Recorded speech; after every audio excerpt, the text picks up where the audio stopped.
All right, we're making progress. After you have your amazing fish this far that you've sewn it like a rock star, you get to enjoy a little bit of fun by putting in your eyeballs. I will have a little hole for you for where you need to put it. You're gonna put this eyeball right into the hole, and then on the other side, you're going to secure it with this. Now you'll notice that it has this little raised part.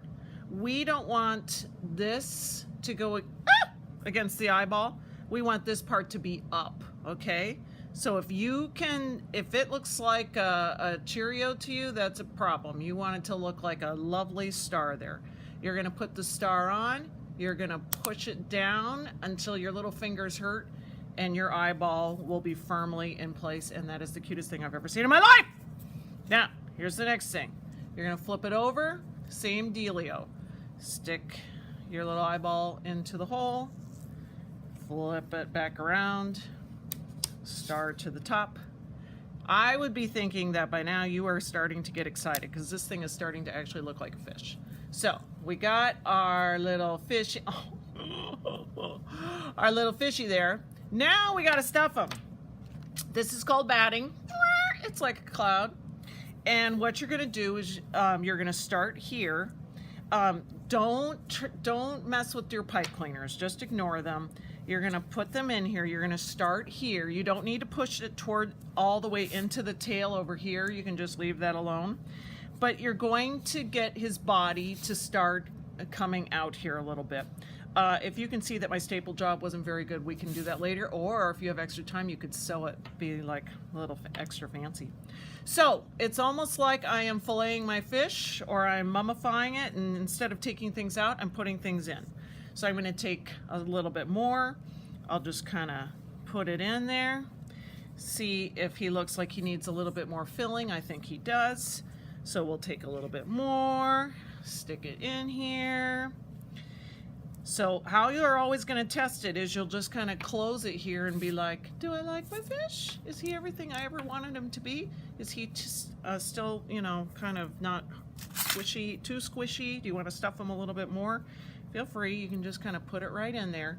Remember, you're not sticking all the stuffing in one spot and then leaving him all flat and weird in another spot. You're kind of evening it out. Now you're going to take your taco, shove in all your stuff there. If you're happy with it, here's where things are going to get interesting. And you can do this. Don't come running to me. I'm not your mama. Look here. This is open, right? So we're going to take this and we're going to close it right there. And this is how you're going to secure it with a pin. You're going to go down, hopefully not destroy your finger, and then you're going to curve it back up. It will hold it in place for you. Now, the reason we start here is because if you start here, you might get off center by the time you get back over there. So now we're gonna tuck in the worst of it. Don't be quick and have his stuffing coming out. That would be embarrassing. So just tuck them back in there. Get them all nice. Take your time to line this up perfectly. Take the straight pin and go like this. Now, if you're like, yeah, I get the idea, you don't have to straight pin every single part, but if you're the type that wants to have it all like perfect, whatever makes you happy. I tend to try and use fewer. Some people, Mr. Heatrix's mother, she could never see enough straight pins. So anyway, everyone's got their own style. So I got this nice and lined up. I'm not gonna pin it if it's like this. I'm gonna make sure it's nice and even. I'm gonna take my straight pin and do it here. So now, check this out. I am so on my way. So check this out. Here it is. Now, it's up to you if you want to start at the back or start at the front. I think I might start at the back. I already threaded my needle because I knew I was going to be excited. I'm going to start right here. And you're just pinching it together. Remember, we don't pull too hard here. Even if you end up with a little bit of a mess, we can clean all that up later.